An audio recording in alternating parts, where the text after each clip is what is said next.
Shutdown hingga 1 bulan terakhir, harga eceran cabai merah di pusat pasar Pidijaya masih bertahan di kisaran Rp100.000 per kilogram. Bertahan bahan baku utama bumbu dapur itu dikarenakan terbatasnya pasokan dari para petani lokal maupun dari luar daerah.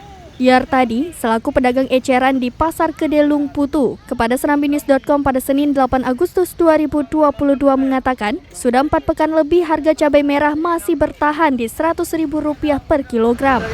Mata kita sentuh nanti bertahan Apa padu uro kah?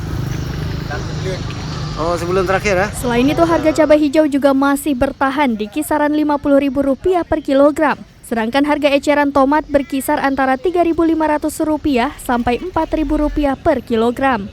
Sementara untuk harga bawang merah malah turun drastis. Dari biasanya Rp70.000 per kilogram, kini menjadi Rp30.000 per kilogram. Yartadi memprediksi harga bawang merah untuk beberapa pekan ke depan akan terus menurun karena memasuki masa puncak panen sehingga menyebabkan pasokan bawang terus melimpah. Dari Merdu, Idris Ismail, Serambi On TV.